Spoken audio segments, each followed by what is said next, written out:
about our defense. Are we ever going to get a clean sheet? I mean, no. I mean, I don't know. We're an expansion team. I mean, you know, I think we're starting to see where there's some question marks around some of the guys. You know, I don't need to go into detail. It's the usual suspects.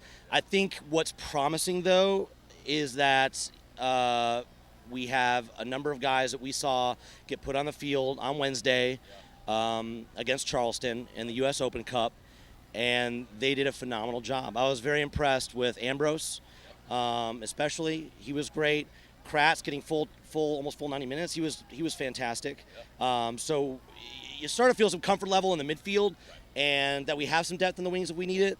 So maybe, you know, we'll grab a clean sheet during when you least expect it. Maybe during some of these sort of hurried weeks where we're stacked and we're putting in some of these other guys that are getting an opportunity to come out. I mean, maybe something will happen. Maybe something will click with these other guys. I don't know.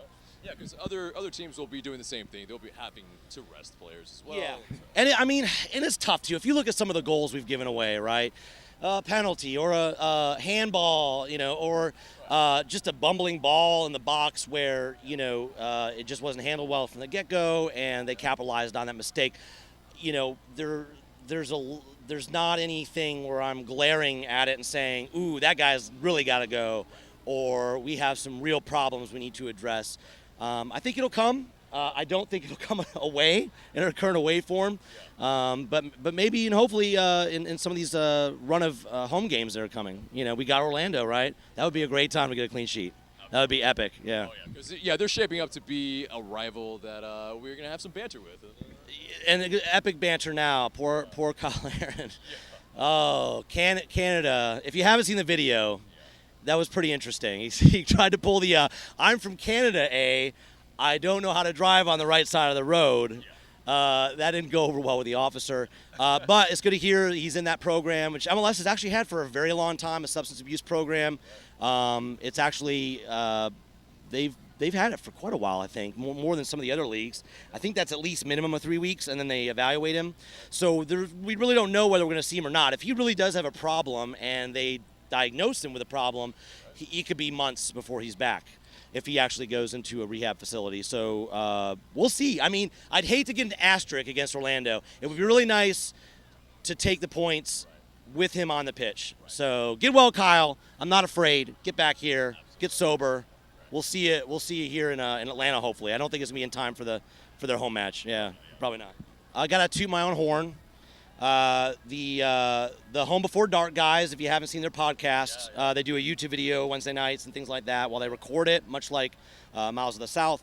They tweeted out they wanted predictions. I missed my predictions with Jason Longshore, so I tweeted out that it would be 3-1 and that it would rain during the march before the match. So You are like a Nostradamus. that's right. So maybe my face will be up there with the Jesus thing next time. We'll see what happens next time, right? Next match. So I don't know. Someone keep track of this, please. Right. Yeah. I think someone like photoshopped Jason Wells' Yeah. photo. So if you don't know Jason Wells, his nickname is Jesus. I guess going back to when he was in frat days, and he's got the hair and he wears a helmet and he's got the flags up there and he wears like sandals in the supporter section. He's a true champion, and he's just got all the energy in the world. We never see him eat or drink anything, but he's just go. So yeah, we put his photo on the 2-pole. I think we need to make that 2-pole too. I think that would be very epic. Yeah.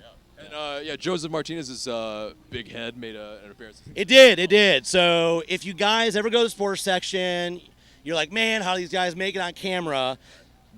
Go around in front of, to the side of either the Miggy or the Joseph head. It's the same guy that does it.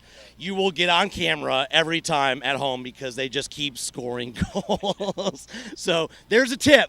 Yeah. So even if you just make the supporter section once, go find the head. That's a huge pro tip, and That's a pro tip. That's right. Next time, $5.